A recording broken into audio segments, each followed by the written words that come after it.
What's up?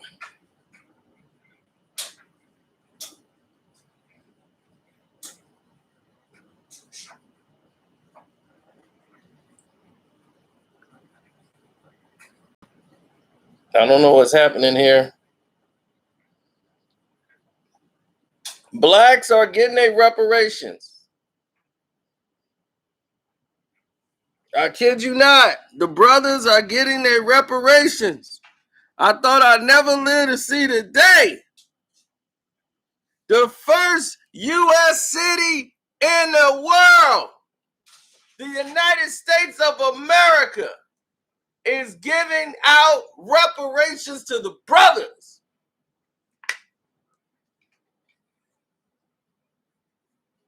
What's up, Michael B? I appreciate it.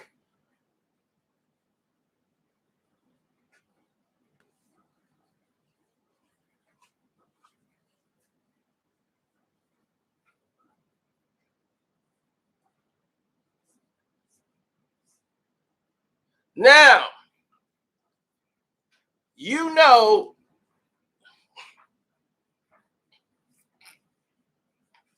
the people that have done you wrong and done you misjustice your entire life is not going to give you a way out. Oh, it's always free, always gonna come with a foot and ass. That foot is always gonna be guaranteed. So don't ever think that, oh, this is free. No, we finna get money. No. If you believe that your captors have a plan to get you rich and give you economic wealth, then come on. Yesterday, Evanston, Illinois became the first U.S. city. The first. First, that means the first to ever do it. E-Town, baby, what's up? E-Town is about 20 minutes from me. I used to get my hair cut over there.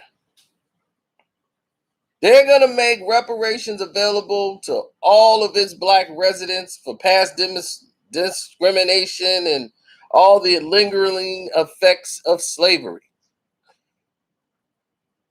They voted 8-1 to distribute $400,000 to eligible black households. Each qualifying household would receive $25,000 for home repairs or down payment on their properties. Okay?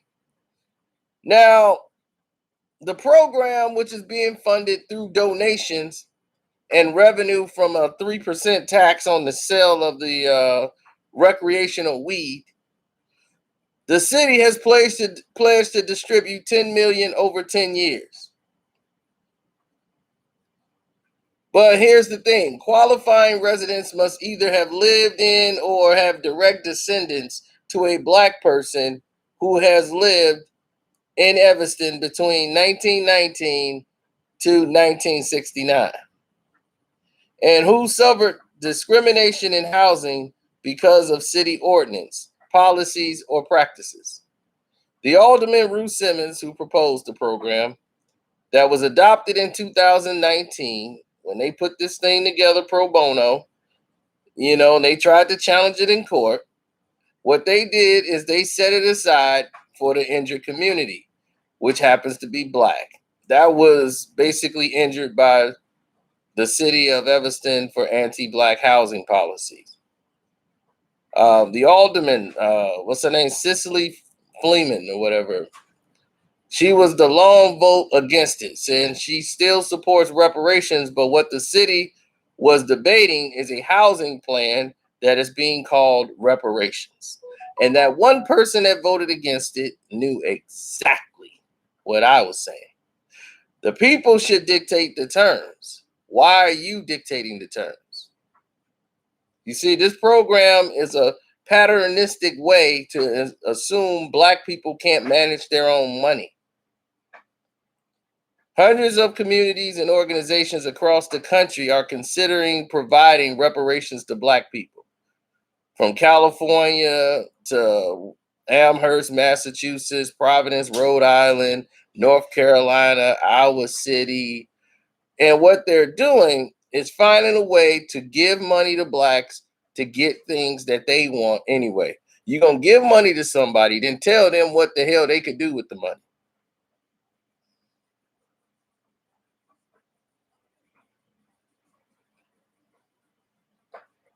Didn't I tell you free always come with a foot in your ass? There's the foot.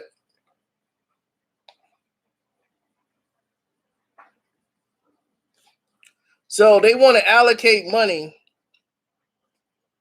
to Black people to fix up the air. Let me tell you right now what's happening. Because Evanston, I know. I've been in Evanston plenty of times. Let me tell you about E-Town. Evanston used to be the most racist place in the probably United States of America back in the 60s, 70s, and 80s, 90s too, depending on where you were. But more and more of those people got old. And the neighborhood became more diverse as more Blacks started to creep into Evanston. And these ain't your average Black people. This is the hood. So when people came out to the burbs, they still wanted to be close to the city of Chicago and still be out of danger. Evanston was a nice place. They came out here, and all these older white folks, they don't like these guys in there tearing down their property value. Their value of those homes are very high. And when the brothers came in there getting high and doing all kind of stuff, selling rocks out the cribs and just tearing up them old houses, turning them into trap houses and everything, E-Town became one of the most dangerous areas ever, right by the high school. So when this started to happen, it brought down the property value. People just start selling their homes and getting out. And when this happened,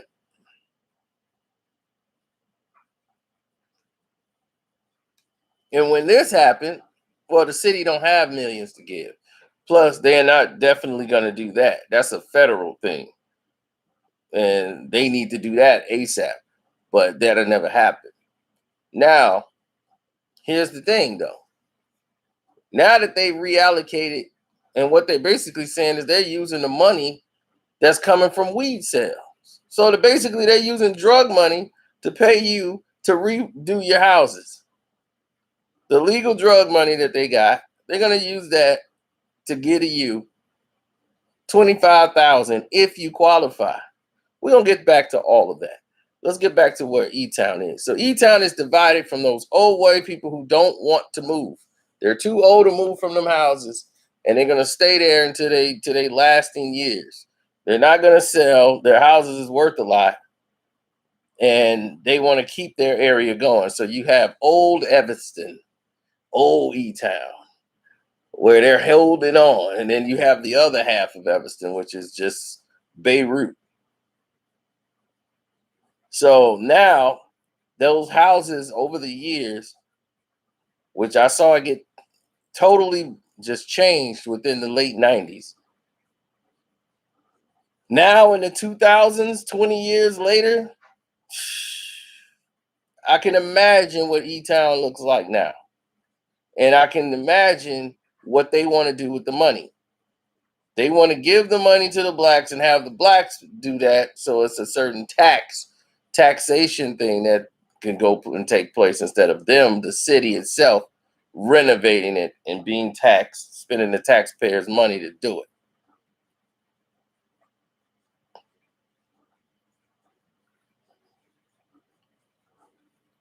Now, let's get back to this 25,000 per household crap. And then trying to say from 61 through 69, 1961 through 69.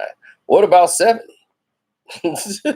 Why has it got to stop at 1969? What the hell happened there? But anyhow, let's get back to the 25,000. Well, to qualify, you had to have a Black person that was living in Evanston. One too many Black people living in Evanston in 1961. in 1916. So it wasn't a lot of black people living there. Like I told you, it was a very racist place. And if you was living in Evanston, they were doing everything in their power to drive you out of Evanston. So, oh well, he said he graduated from Township. Well, if you graduated from Township, you know exactly what the hell I'm talking about.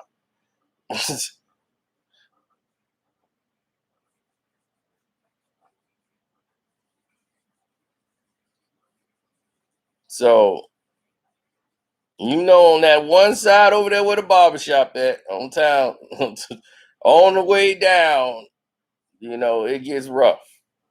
It gets real rough in E Town.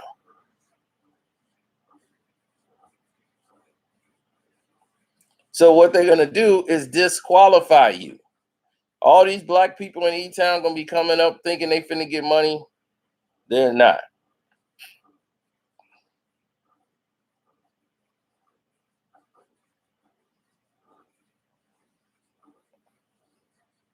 Meanwhile, the town looks good. Like, oh, they're giving blacks reparations. They get to put that in their title. Meanwhile, they're gonna disqualify you.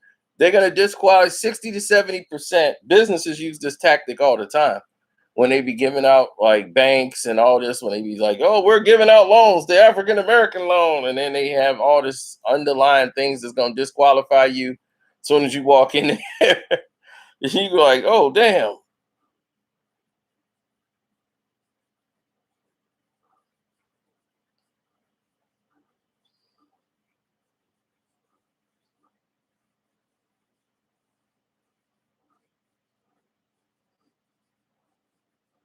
Hmm.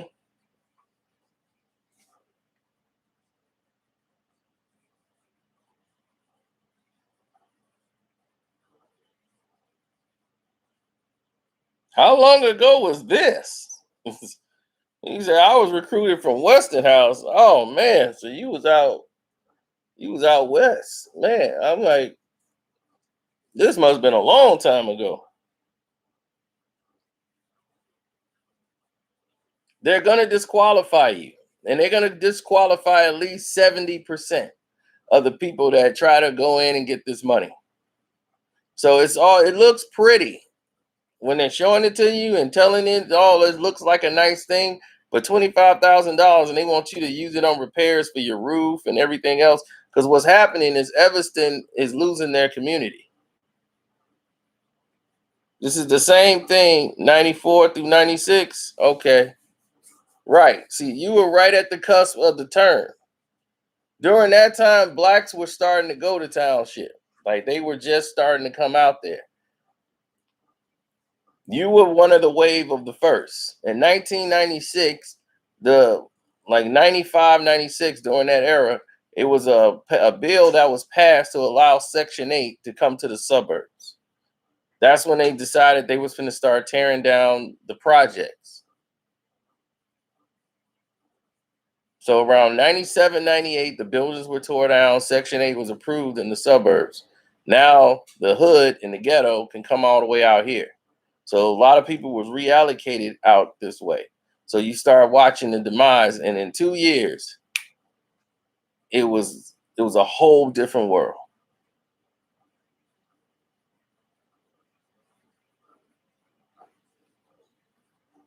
Now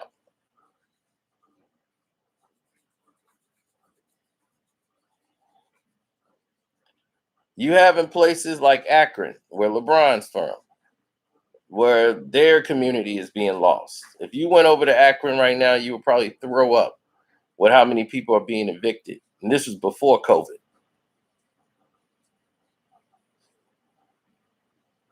7 people a day were being evicted in Akron. They were in fear of losing their community. Where was LeBron? He keeps talking about he's this kid from Akron. What are you doing about it?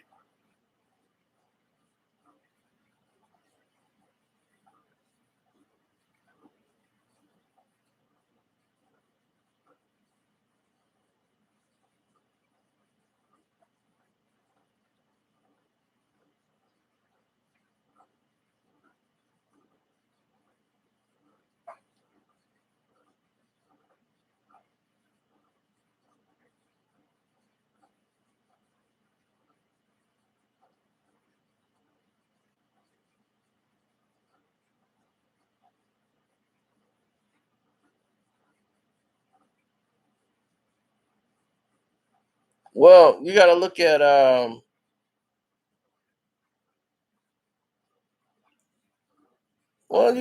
the way things are shaping up.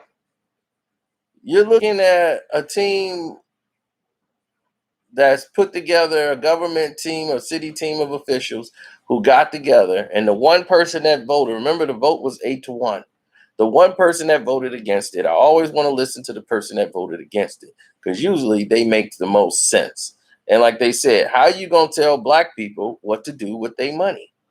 If somebody owe you money and you pay them the money and you gonna tell them what they should do, I'm gonna give you this money, all right? But I want you to go get that fixed. This is why I'm giving you this money. Now go get it fixed. I'll be like, but you owe me the money. I'll still, but this is what I want you to do with it. How you gonna give somebody something and tell them what the hell to do with it? They're disguising it as reparations for slavery when it's housing reparations.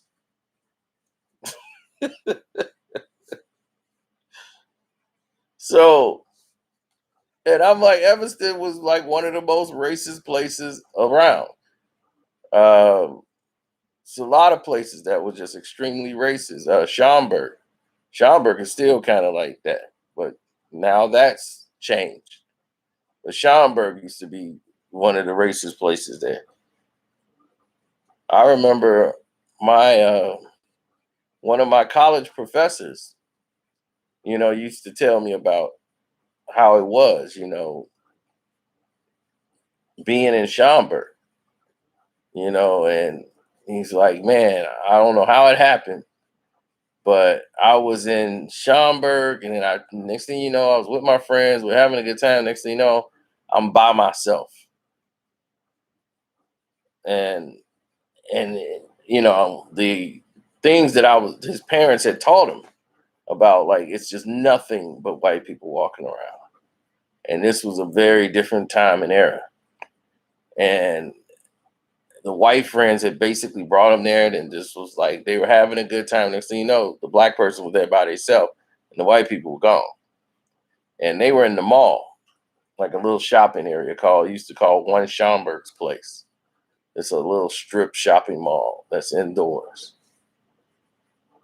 and they had an upstairs and downstairs, two stores, two levels, and sure enough, she was walking. She's a black female too. And my college professor was walking and was like, okay, let me just walk. Like, I've been here before.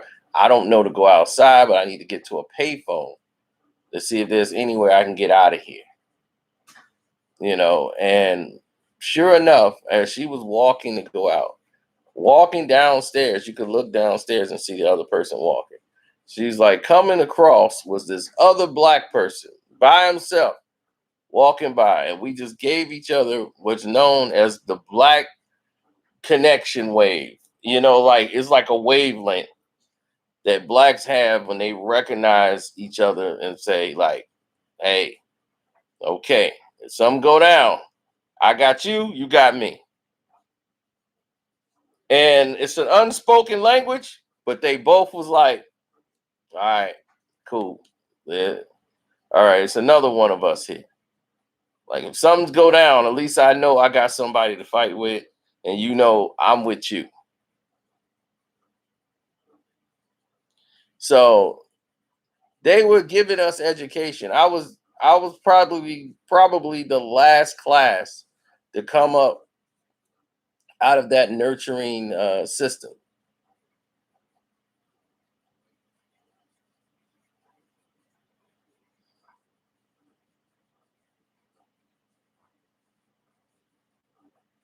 Mr. Sharp, that is the best thing you've ever said in your life. But it's hard to do that. When I tried to encourage people to do that, when I was living in the city on the south side of Chicago, all the black businesses was on one street. They passed basically a gentrification business wipeout move by allowing major corporations to build supermarkets, like putting Targets and Walmarts in the ghetto. That kills a neighborhood. It does not help it.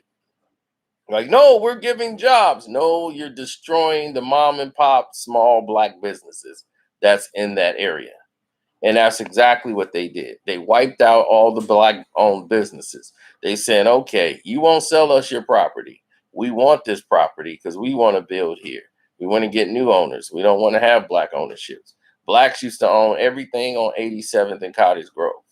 Anything down 87th and Cottage Grove was all black owned. The record store used to be there on the corner. And right next to that was the clothing store. Right next to that was the nail shop. Right next to that was the African bee shop. All of those businesses on 87th, right there in Cottage Grove, all of that was black owned. The rib joint, the Leon's, everything black owned. They put a Target right across the street on 87th and Cottage. A Target that didn't even fit. I'm like, that don't even fit to be there. How they gonna make space for that? They wiped out all of these houses and everything, bought that land up, and got approved by the city, and that was part of their gentrification move. It made them and forced them to have to sell. They still tried to hold on and not sell their property. And the music store where we used to have music artists, rappers. The Wu-Tang been there on 87th and Cottage. Campadonna been there on their press runs. Keisha Cole. Tons of artists I met right there at that record store. A lot of the hip hop stories, the truth behind, came right out of that record store. A lot of y'all don't know that. They used to have major rap artists show up there.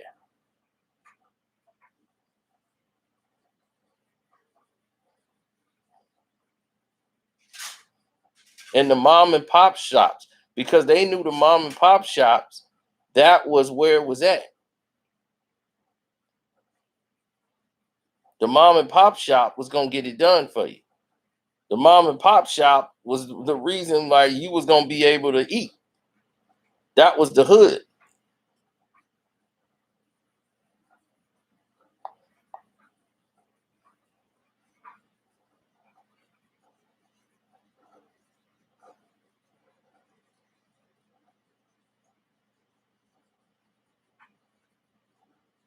So when people be like, man, how you know such and such? How you meet such and such and know that back then? I don't remember you being in the dog.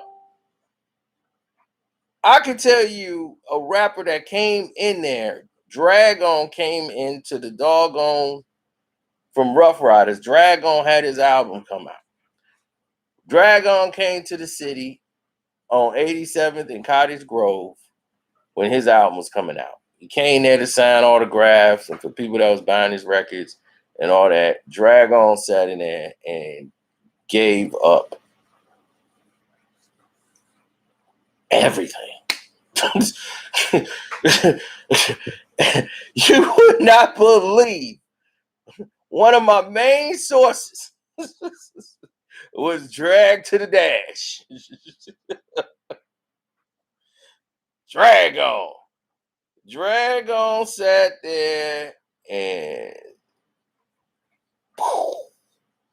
I wasn't a George Music Room guy too much.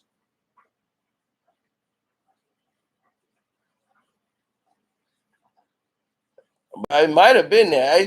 We used to just call it the store over there. Then you had Coops Underground. Coops Underground was closest to me. So I would always go to Coops. And if Coops didn't have it yet, I go on 87.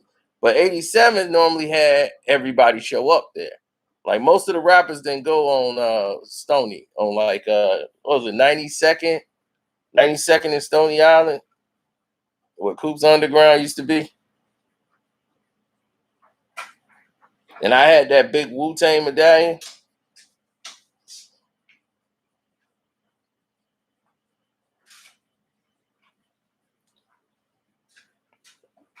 But see, here's the thing.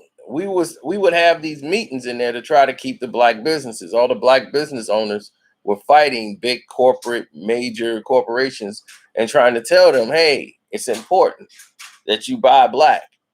But like the CDs, they couldn't give you the sale price. They couldn't give it to you on sale. But Target put all their music CDs on sale. If you buy it the first week, you get it for $9.99. They gotta sell it to you at $16.99. They have no choice. It's like, look, it's $16.99. That's what it is. There's no wiggle room around it. There's no way around that. It's what it is. They gotta sell it to you. But they was like, look, if you buy 10, hit your punch card, and when you get the 10, come back and we'll give you a free CD. That's what they used to do. And they was like, for somebody who was showing dedication. So me, I've always was hitting the 10 because I'm buying 2, 3 CDs a pop. But I always bought it from there. I wouldn't buy it from Target. I'm like, I'm buying it from y'all. I don't care. Here's the $20.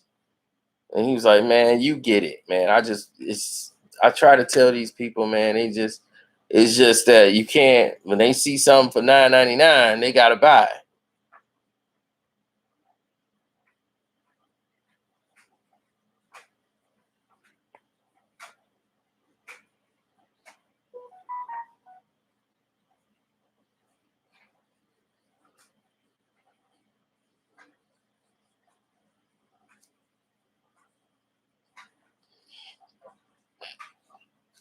So when you have different like rap artists come around and do the things that they're doing, it changes the game. It changes the whole spectrum on what's going on out here in the world. Because at that time, rap artists, the radio station wasn't bringing them all out. They were taking the big rap names. If you're like LL Cool J ain't finna go to 87th Cottons. You might get to see Redman there.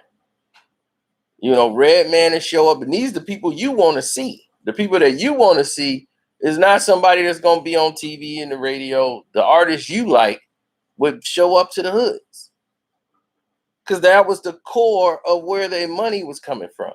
The hood. The hood was supporting them. Suburbanites wasn't playing Redman at first. That became once How High hit, then like, oh, okay, Redman. Redman was 3 albums in. Suburbanites didn't even know they thought he just came on the scene. So we kept Redman going. The hoods, every hood in the United States of America, we kept that train moving.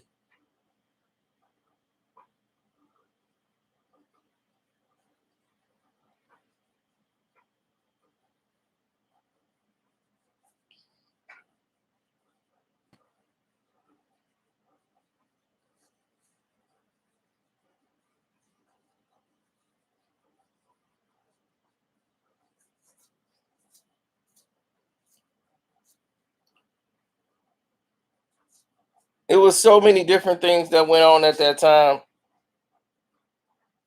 but we were more unified and more discipline was there. And this is why I'd be like, okay, we gotta start asking the real questions.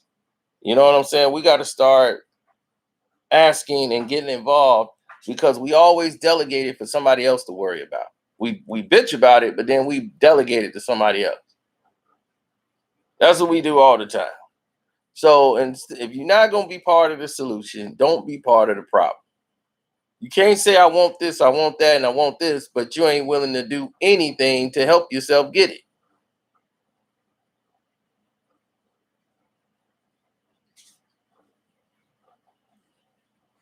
So when you start looking at the big picture, you losing.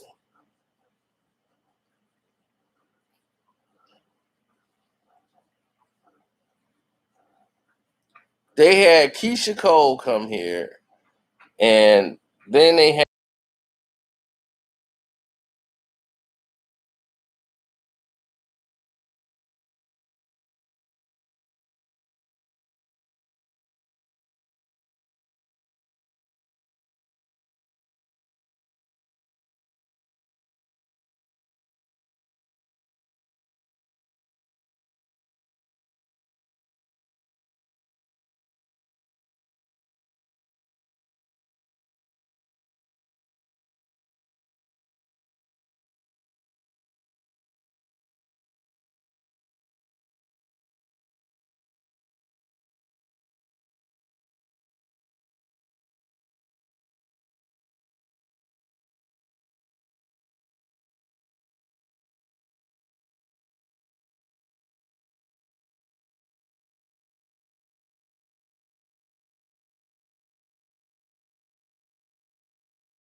Yeah, I remember that interview. Rick, that Chicago interview.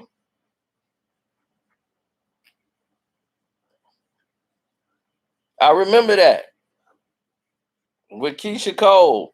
She said something crazy because it was in Chicago, and that's when she was there, and we met her and everything. And she was so cool and chilled out, and she was so hood.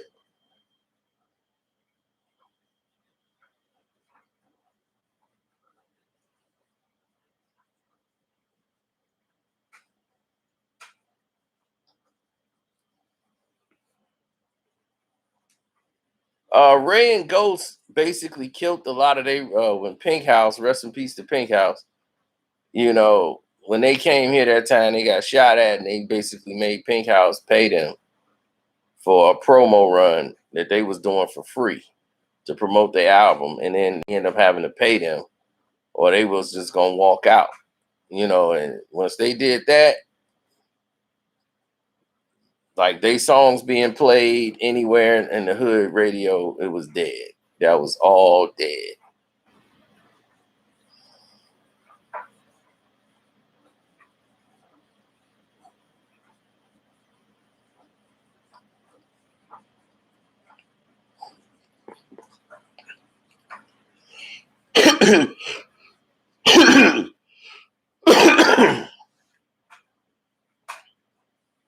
When it was time to promote, Capadonna came by himself.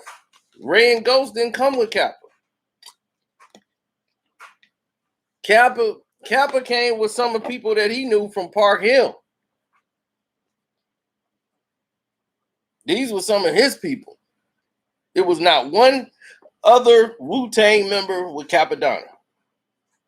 Now, when the first time he came, when they did the whole thing, when shoot Kappa was there that night, and back then he was known as Cappuccino, but he had to change his name because somebody else's name was Cappuccino, and he couldn't use that name.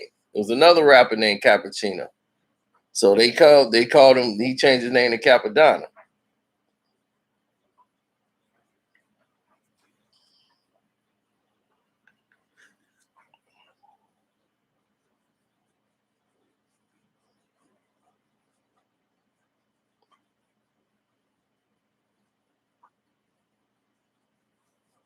The master of the plan, Tony Stark's Cappuccino.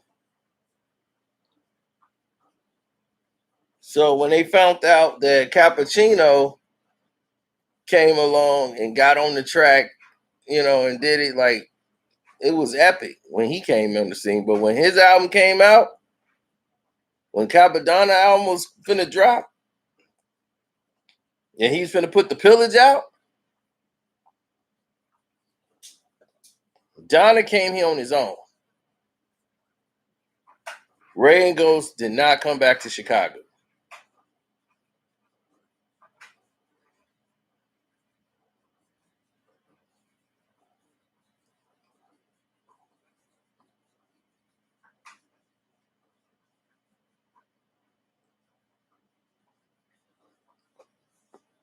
They was at the Congress Theater now. So when they came back out here, it wasn't like on the South Side. They kept it on the Congress. So when they came all together that time, everybody was strapped to the T. The Wu Tang came out and did their thing. Like the Wu Tang came and held it down. Everybody was strapped. Like they had like guns